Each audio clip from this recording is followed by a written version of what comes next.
The Void Stalker floated silently through the cosmic darkness, its translucent body rippling with bioluminescent patterns that had spelled doom for countless species across the galaxy. KTHYSS was old, ancient by most standards, and had hunted through nebulae and asteroid fields for millennia. Its kind were the apex predators of space, feared by every sentient race from the core worlds to the outer rim. Yet today, KTHYSS turned away from the human mining vessel that drifted helplessly before it, engines dead and distress beacon pulsing weakly into the void.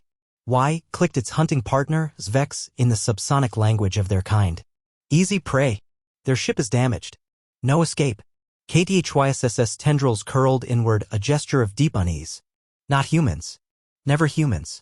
Zvex was young, barely 3 centuries old, and had never encountered the strange bipedal species from the third planet of Sol. The elders speak of humans with fear. Why? They are soft. No claws. No natural weapons.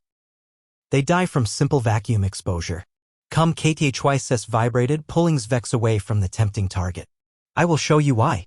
They drifted to a dead moon where KTHYSS kept its trophies, crystallized memory cores from 1,000 different hunts. The ancient predator selected one that glowed with an ugly, pulsing red light. Watch, KTHYSS commanded, pressing the core against Zvex's neural cluster. The memory flooded through, a hunting pack of 12 Void Stalkers, the finest of their generation, descending upon a human colony ship. The humans had seemed helpless, panicking as their hull was breached. The Stalkers had phased through the walls, ready to feed. Then everything went wrong. The humans hadn't just panicked, they had weaponized their panic. One engineer had overloaded the reactor rather than let his family be taken. Another had vented entire sections into space, sacrificing dozens to eliminate single Stalkers. A child had somehow rigged mining charges to the hull and detonated them when a Stalker came for her parents. But that wasn't the worst part. The worst part came when the Stalkers had cornered the last group of survivors in the cargo bay. Exhausted, outmatched, certain of death, the humans had done something incomprehensible. They had laughed. Then one of them, a middle-aged woman with gray-streaked hair, had smiled and said, "You want to know what makes humans special? We're the only species in the galaxy that gets meaner when we're losing."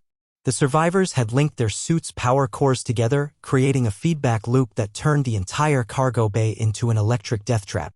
They died, yes, but they took 8 Stalkers with them. The remaining 4 fled, and one of them was KTHYSS's ancestors who passed down the memory as a warning. Zvex recoiled from the memory core, its bioluminescence flickering erratically. They chose death? Chose to destroy themselves to hurt their hunters. Humans, KTHYSS explained, are persistence predators. They evolved on a death world where everything tried to kill them, so they learned to kill everything back. But more than that, they are spite predators. They will die to make a point. They will sacrifice themselves to send a message. They will burn their own ships, destroy their own worlds, kill their own young, if it means taking their enemy with them.